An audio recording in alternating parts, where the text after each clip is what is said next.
Hey everyone, welcome back. My name is Andrea. I am the Knitting PT on YouTube and on Instagram. This is my vlog. No, it's not a vlog because I don't talk about really daily life, but I guess this is my video podcast of my knitting and all things yarn related. And at the end of every episode, I give a wellness tip. My background is I am a physical therapist and I put out wellness reels for makers on Instagram and here on YouTube when I remember to upload them. And I am like, I think a year behind in uploading my reels. So I am sorry about that.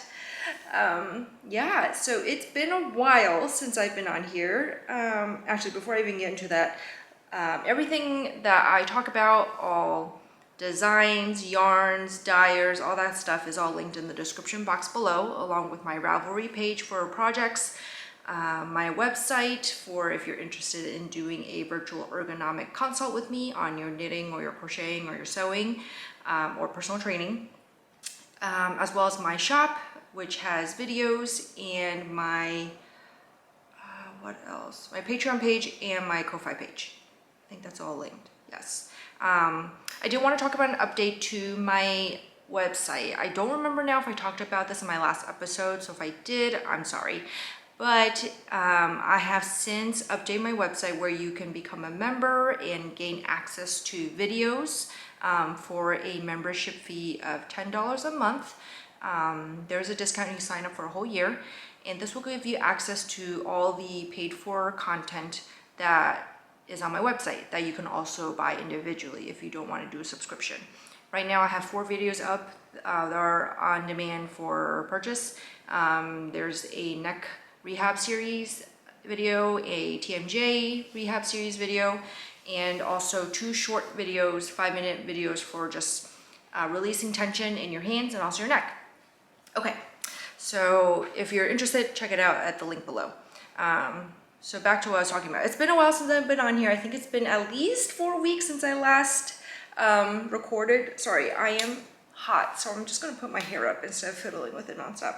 And as you can tell, I am in a new space. So in my last episode, I had said that hopefully I would have some news I could share this time around, and I do, sorry.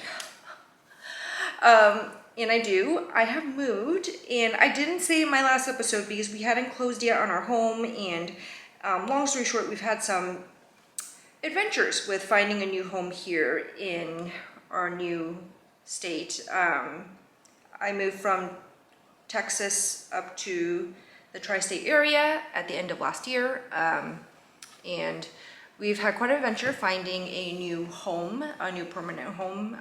So I didn't want to say anything until it was final. And so we closed on our home, we moved in. We've been in here for, I think, almost 3 weeks now. It was just super hectic. We moved pretty much, I think it was 5 days before school started. So it was just a whirlwind of trying to get all the essentials unpacked and settled and making sure the kids' stuff was all unpacked and settled so that they would be ready for school to start. My daughter started first grade this year, and she's doing really well. I'm really proud of her with all the adjustments she's had to do this past year. Yeah, like in December, we moved up here, so she had to change to a new school. And then for summer school, she had 2 different summer camps that she had to get used to. And then she had to start a whole new other school for first grade because we moved 40 minutes away from where we were living when we first moved here. But she's kind of handled it all in stride. There were some tears and some anxiety, but she's doing really well. And I'm super proud of her for just kind of handling everything that this year has kind of thrown at her. Hopefully this is it. We are hoping to just be here for, not forever, but until they're in college, I think. It's a really good school district where we are. We've been really happy with her teacher so far. So yeah.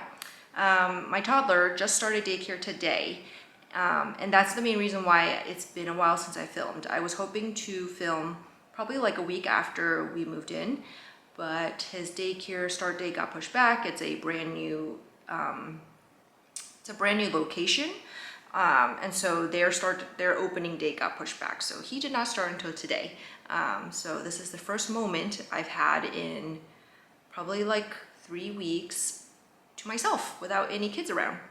It's really nice. So of course I had to pop on and just record, and yeah, I've missed talking to you all, and I've missed kind of talking about yarn and all that stuff. I have been in a little bit of, I think, a knitting slump. I think just some of my, I think it's just like, I haven't been knitting as much because we've been busy moving and settling in and unpacking and doing all the things that you need to do when you move to a new place. So I just haven't been knitting as much. And I think when I do knit, I'm getting more distracted than I used to. So it's just taking me longer to work through projects, which is fine. You know, we all go through these ups and downs in our creativity process, in our knitting or our crocheting or crafting.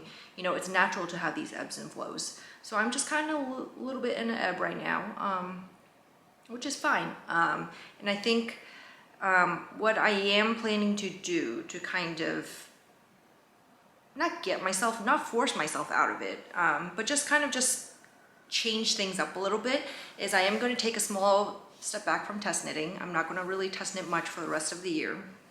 That's what I say. We'll see if that changes. But I do have some projects that aren't test knits that I do want to get working on and get finished before the year ends. So right now, yeah, we'll see. But I'm really planning to just take a small back from test knitting, maybe to only have one at a time instead of 3 or 4.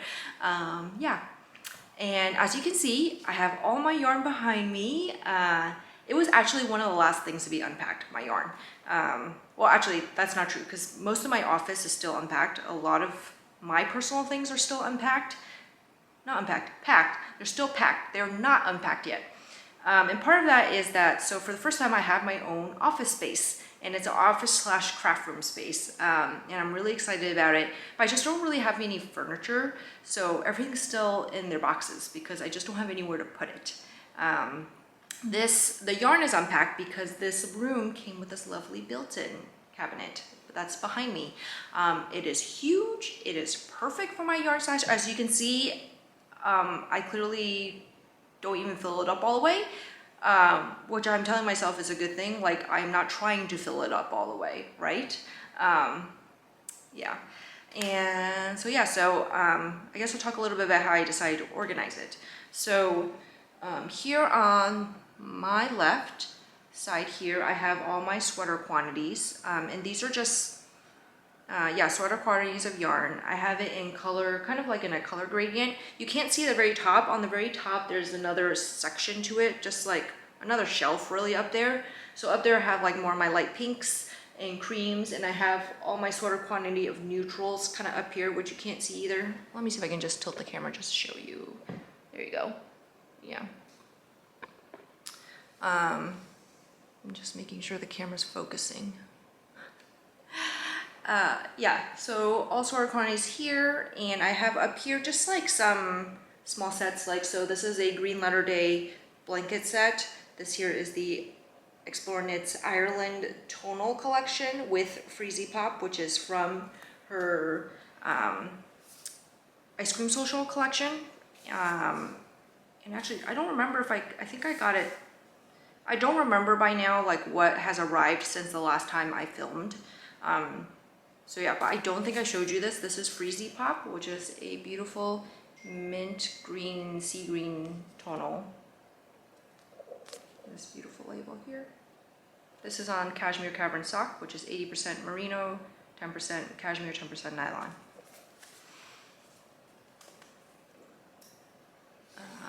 And then up here, these are some Gabriella, Hello Gabriella, naturally dyed worsted sets. I showed this a long time ago. Oh, the label. Were these labeled? I don't remember. I don't think they were all labeled. But Gabriella gave these to me as a gift before I moved out of Texas. So these are all naturally dyed. She doesn't dye yarn right now. But this is from when she was dyeing. Yeah, and then behind me is all my single skeins of yarn. And some of these are just like things like, for example, the Woolberry Club that I've gotten. All my Woolberry Club yarns are here. got a bunch of just like single skein things. Yeah, and then on my right here is more just sweater quantities, but these are sweater quantities either for like color work or just like projects I'm planning to cast on soon. So for example, here I've got like the yarn for my men cardigan from the Woolberry Downton collection that I talked about a couple episodes ago. And yeah, so just like these are just sweater quantities that are just color work sweater quantities, like where there's multiple colors, and I just want to put them together but not like have it disrupt the color palette on this side. Yeah.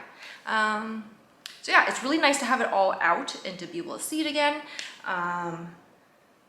Yeah, I find it's really helpful for me to see what yarn I have, especially when I'm trying to not buy so much, because then I can see exactly what colors I have and know maybe like, you know, I have a lot of these dark purple reds here, so maybe I don't need more, you know, that kind of thing. Yeah. So what I'm wearing, I am wearing my coloring book tee by Aimee Sher. I don't think I've worn this on the podcast since. This was a pattern that was released over the summer. I test knit it for her. Mine is in Tôle Matin yarn, and they're cotton merino yarn, so 50% cotton for 50% merino yarn. And this is the colorway Amakusa, I think. Amakusa, yeah. It's this beautiful light blue with speckles all throughout. And I did the contrast edging on all the hems and the collar. And this is Explore Knits in one of her 2021 solstice calendar minis. I think it was, what was this one? Dreamscape? Something like that. I don't remember. It's on my Ravelry page. Yeah, so it's this fingering weight tee. I really like it. Yeah, so I think this is the first time I'm wearing it on the podcast. But yeah, you can see there's a twisted rib detail all the way down. Yeah. So yeah, that's what I'm wearing. All right. So I feel like today's kind of scattered because I just have so much to update and talk about. Excuse me. So I'm just gonna get into it. So since the last time I filmed, I've really only finished one project. And as you can see, it was just part of the whole moving. I didn't have much time to knit, that kind of thing. But what I did finish was my Ants puff sleeve test for Aimee Sher. And this pattern is inspired by Anne of Green Gables. And I've talked about this in length on my other episodes. But the basic gist is that Anne, in the first book, really wants a puff sleeve dress. And so this was based on that. So here's mine. You can see I didn't weave in an end yet, and that's because I'm planning to fold the collar down and sew it down, and I just haven't done it yet. You can see it's this beautiful eyelet detail, raglan eyelet detail, and it's got this elbow length sleeve with an I-cord bind off, and it's, when you wear it, it's got this delightful little poof at the sleeve. And you know, you make the puff here by folding at making a box pleat. Is it a box pleat? Making a pleat at the shoulder. And Aimee has instructions on how to do everything. I found them fairly easy to follow, but there has been a lot of back and forth about how best to write the pleating instructions, especially for knitters who maybe don't have any sewing background. I think that the final iteration for the instructions is super clear, super concise, very easy to figure out and follow. Yeah, so I knitted to just like about hip length, high hip length. This is top of my hip here, so kind of right here. The pattern is written for a 4-inch kind of funnel neck look. I don't love having things high up around my neck. I also feel like it makes my head look really like stumpy. So what I am planning to do is to fold the collar down and sew it down with my long end I have here, so that I just have a folded collar. Yeah. Mine is made in Woolberry Fiber Co. on the Natural DK base, which is non-superwash, 100% merino, and this is the colorway Bosom Friend from the Anne of Green Gables Club this year. So it was a perfect match, right? Yarn inspired by Anne of Green Gables for an Anne of Green Gables inspired pattern. Yeah, and so this is on Bethany's Natural Decay non-superwash. I think it's like 18. Do I have? I got 5 skeins of this. I used almost 4 entire skeins, so I have another whole skein. I think it's upstairs. But wait, I think I have some here. The Natural Decay is 20.5 microns, which is really soft. So the lower the micron number, and I think it ranges from like 17 or 18 all the way up to like 25, 26, the lower the number, the softer it is. So 20.5 microns is like very soft. I even think it's softer than her regular DK base. Like it feels even softer. Yeah. So yeah, so this is my first time using a non-superwash yarn. I really liked it. Aimee does recommend that you use a non-superwash yarn so that that pleat can have more body and structure to it. Because superwash yarns tend to just sometimes have a little bit more drape. Yeah. But yeah. This will release, I think, probably early October is, I think what it is. The test is due at the end of the month. So I think it'll release early October. So be on the lookout for it then. It's a very beautiful, classic, elegant pattern. Yeah. And I took some pictures that were Anne of Green Gables inspired. I posted a teaser of one on my Instagram. I can't wait to show the actual shots. I am actually going to take a few more pictures because I wanted to change one detail of what I did. So yeah, so stay tuned. All right, so that's it for finished projects. Next, I've been working away on 2 main test knits for the past month. The first is the double date sweater for Winter's Weather's Knits. I realized last time I think I said her name incorrectly. This is for Joey, but her design profile is Winter's Weather's Knits. Yeah. And so this is double date sweater. This is inspired by the Gilmore Girls. And here's I've made a lot of progress since the last time I filmed. So it is kind of like a stripe. There's a stitch pattern that makes the stripy motif. So I'll give you a close up here what it looks like. Yeah, and so I am almost done with the second sleeve, and then I've got to do the collar, and then I'll be finished. Yeah. So as you can see, it is a bottom-up sweater, and then you pick up for the sleeves. So it is a drop shoulder design, quite a wide bicep circumference, I guess, from when you pick up, but then you just keep decreasing steadily down towards the bottom. Yeah, and I think it's going to be a perfect cozy sweater for the fall and the winter. The yarn I'm using, the main color is this lightly variegated cream blue base, and this is Grand Mosque of Damascus, I think, and this is from Hawari Bazaar on her DK base. For my contrast, this light green is a Millennial Toast from Plank & Stella. This one is Caesar Salad, also from Plank & Stella, and you can see it's variegated and it kind of ties together these 2 colors here on the ends. And this one is Arches National Park from Explorer Knits. My contrasts are all fingering weight, so I held them double to get the DK gauge, and I think it goes together very well. Yeah. What else is there to say? I have a million ends to weave in. I usually try to weave in as I go when I have like a lot of colors, but what I found was that especially when you're starting the stitch pattern for the colors, like my gauge just got so loose if I was trying to weave in my ends as I went. So, and it got to a point where it was kind of affecting a little bit how the stitch pattern looked. I'm trying to see if I can find a spot to show you. Here, okay. So here's an example. So these are ones where I just left the tails and just knit as usual. These three here you can see are where I tried to weave in the ends as I went. Weaving in as in kind of like I weave in my ends as I go, the way you trap floats when you do color work. And you can see my gauge was a lot looser. You can see just like the fabric looks strange. It kind of puckers a little bit differently. It's just looser. Yeah, and that is enough to bother me. And so I just decided I will suck it up and I will weave in all my millions of tails at the rear end. And there are a lot. I mean, like, and then like not to mention the sleeves.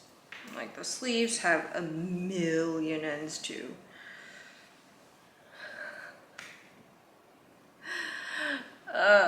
Yeah. But yeah, this pattern is going to be out also, I think, near beginning of October. So keep an eye out for it. The other test knit I've been working on is my For Keeps cardigan for Samantha Guerin. This is one where I'm not going to make the deadline. It's actually due today. And I did tell her, but I'm so sorry, I'm not going to make it. I am going to finish it though, like as soon as I can, because I don't like to leave. I feel really bad because, you know, I made a commitment to test knit this design for Samantha, and I made a commitment to make the deadline, and I just didn't make it. And you know, sometimes that happens, but I do feel bad, you know, I do. But here's why I'm at. So this is the front. I'm about 7 inches into the body now. The pattern calls for 10 inches before you do the hem, and then of course I've got the sleeves left to do. Yeah. It's a beautiful design. It really is. This is not brioche. It is a rib stitch that I'm not going to go into because it's in the pattern. But it's not brioche. It's much easier than it looks. And I love that the collar, like the button band, I guess, even though there's no buttons, but the button band has worked as you go along too, so there's no picking up stitches later. Yeah, and it's an I-cord edge too, so it's very neat looking. Yeah, I love that. I'm gonna give you, yeah, and this yarn is Woolberry Fiber Co. in Tattered Pages on the worsted base. Yeah. I'm really excited for whenever I have this done though. I do want to have it done sooner rather than later. So I'm pretty much going to just keep working on it until it's finished. And I'm hoping that maybe by the next time I record, I will be close to completion, if not completed, but we'll see. Yeah. And this pattern For Keeps will be out this week on Wednesday. So please go support Samantha and take a look at the pattern. I cannot wait to have it done. I just don't have it done yet, but it is a beautiful pattern. And yeah, the stitch pattern is so much easier than it looks. It's not brioche, not anything close to brioche, I promise you. Yeah. All right, so that is it for all that I'm working on. Yeah, so I guess now we'll go into, I do want to share some of the yarn I've received. There is some yarn that I've been waiting to unpack onto my shelf because I know that I haven't shown it yet. And one of them is my Woolberry Coastal Collection order that came in. So,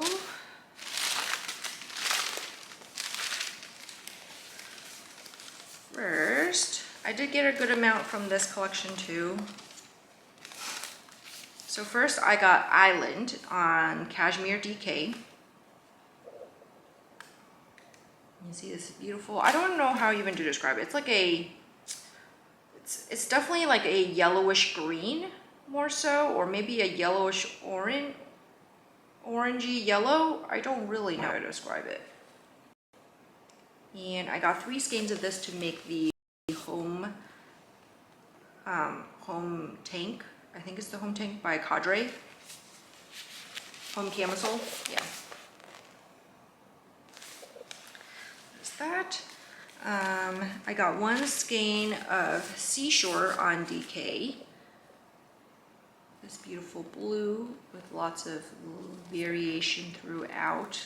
like tonal variation. It's not variegated, but you can see it reminds me of just where the water and the sand meet and kind of mix together.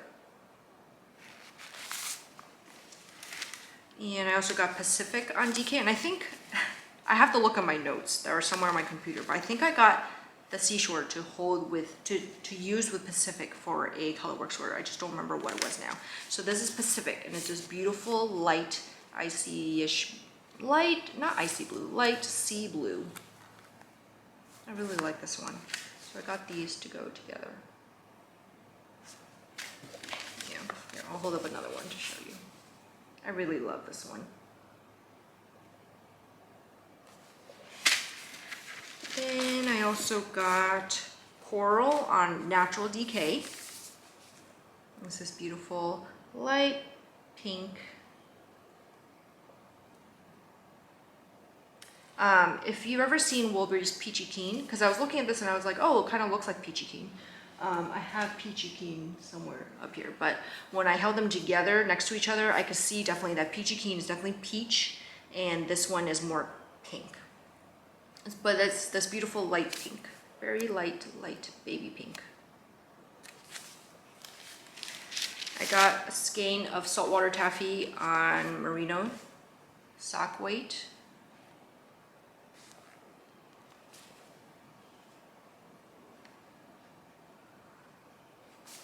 And then I also got, what is this, Tidal on Natural Decay too. And I chose to get this on the natural base because I love the way the speckles looked on Natural Decay. The speckles are more, what's the word? They're just like, is it crisp?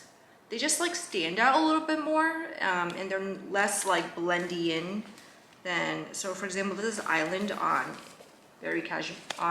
Cashmere Decay. You can see how the speckles just kind of are more, not blended in, but they kind of are blended in. I don't know how to describe it. But then if you look at Tidal here on Natural Decay, you can see that they're just like, you can actually see like the specks. I don't know. Like, I don't know if I'm describing this accurately, but it's just different. And I like the way it looked on here. Yeah. Yeah, so that is what I got.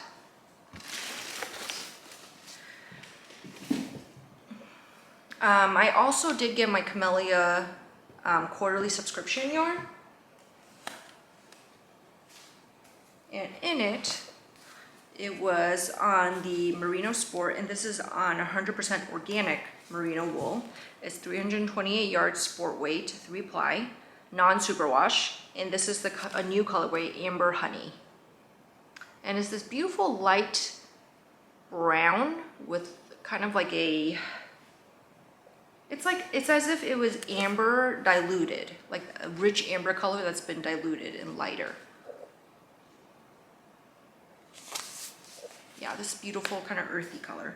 And then in it, Sylvia also included a skein of one of their new bases coming. This is Serene Merino Aran. So this is Aran weight, 100% merino, 218 yards. And this is an 8-ply, non-superwash. Look at this, like look how twisty it is. It's super squishy and it's super soft too. But yeah, look how twisty that is. But yeah, I am really excited for this new base that's coming out. So be on the lookout for it. I think it will be launching sometime later this fall, along with this Amber Honey colorway. I also got my Ann Club from Wolbury, and this one is Idlewild. So Idlewild is the, it's like the Anne and Diana's secret like kingdom that they play in, and I think it's like on Diana's father's land, and it's this like kind of like secret forest kingdom, and they name it Idlewild. And look how beautiful this is. Like this green is so vibrant, but so like deep in its tonality. I really love it. It is so striking. It is so striking. And then the other colorway is Carrots, which is based on when Gilbert calls Anne's hair carrots. and it's carrots. It says vibrant orange, vibrant kind of rusty orange. Yeah, I'll hold these two together.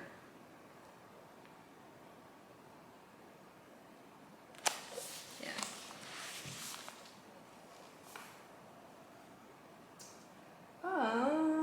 Trying to see if there's anything else I need to show you all. I did get, yesterday, I did get one of my Woolberry Collective yarns in the mail, and this is Rustic. This is from, I think, August, maybe? This beautiful, not rusty red, it's just this beautiful red. And so what I've been doing with the Collective recently is that if there is not a colorway where I'm like, I must have a sweater quantity out of this, I will pick one where, and I'll get on Aran weight. My plan is to eventually have some sort of Aran weight sweater that is, I guess, striped or color blocked, and just kind of use all these collective colors together for that. And so I have 3 colorways right now for that. One is I had a lot of dashing left over, which let me run and grab it. All right, so dashing, I made a Clotilde sweater out of it at the beginning of this year. It's this beautiful deep green. And then I also have Nutmeg from a few months ago. And now I have Rustic. So far, these are going really well together. It's kind of Christmassy, I guess. Maybe I'll make some kind of Christmassy sweater. I think I might try to add one more color to this. We'll see. Yeah. Maybe like an Aran weight colorwork sweater. Because I do have, I think, 2 or 3 balls of dashing. Yeah, that might be a good idea. Anyway, so yeah. I do hope to kind of give you a small tour of my craft room / office once I have it all set up. It might take a few months just because I'm still trying to figure out in my head how I want to construct the space. I don't want to, I do want to like a little couch or like a little love seat in here. I do need a desk to work from, but I also don't want to fill up the space too much because this is also where I plan to film more of my content and exercise. So I do need space for that too. It's not an overly huge room, but it's like, it's a good size for what I need.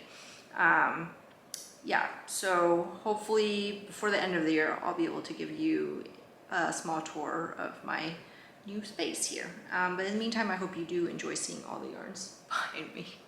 It's too bad that I can't get the upper edge in frame. I could get in frame, but then everything would be like super far away, which I feel like is not that helpful.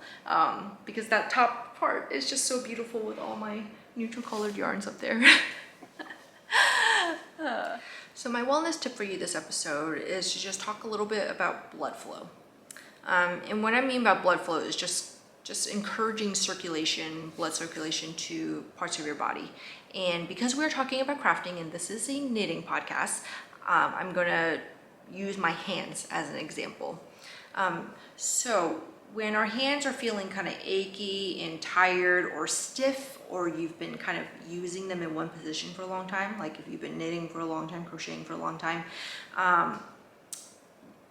what can help would dissipate that feeling of stiffness, of achiness, is encouraging more blood flow to the area. And what I mean by that is just really just movement, and movement that's not what you've been doing. So, you can think that, I've been moving my hands because I've been knitting and I've been throwing my yarn or picking my yarn.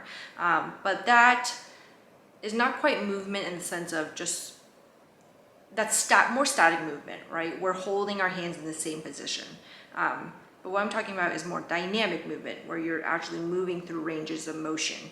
And so with that, things like, opening and closing your fingers, doing kind of wrist rolls one way or the other, doing some stretches, or even just taking a ball and just massaging it between your hands. Just encouraging blood flow to come to the region, because blood, in addition to carrying oxygen, also carries a lot of healing factors, within the plasma, has a lot of nutrients within it, and that can help stimulate just any sort of healing that might need to happen, and just also just recirculate just any waste products, if you will, that built up in your muscles in the meantime. So yeah, so that's one thing to do if you're starting to feel kind of achy. I know a lot of people think that maybe when I'm feeling achy or inflamed that I should ice, and there is a time and place for ice, but there is also a lot of new research that has shown that movement and encouraging blood flow can be more beneficial than icing. Like for example, it used to be, we would say that when you sprain your ankle, you do the RICE procedure, right? Rest, ice, compress, elevate. We have now changed that to, I think it's PRICE is a new one. And I cannot remember what they all stand for, but the basic idea is that we're encouraging early movement over immobilizing. So for ankle sprains, you know, I encourage my patients to, you know, start doing ABCs with their feet or ankle circles. You want to keep that blood flow moving. You want to bring fresh blood to the area to promote healing. And so that's the same idea behind, you know, moving our fingers out of positions that they've been stuck in for a while to encourage that blood flow, to bring healing factors to the tissues, to your bones, to reduce any sort of achiness, tenderness, that kind of things that you might have or be experiencing. And it just feels good too, right? If you've been holding your needles for like this for a long time, it does feel good to stretch those fingers out. So yeah, that is my wellness tip for you. So thank you again for joining me. If you made it all the way here, it is really good to be back here talking with you all. I'm hoping to record more regularly again now that I have my own space to record, and now that we're starting to settle back in. Yeah. Feel free to leave any comments below. Let me know what you think. Let me know how you're doing, how your fall is starting off. And I'll see you guys next time. Happy knitting.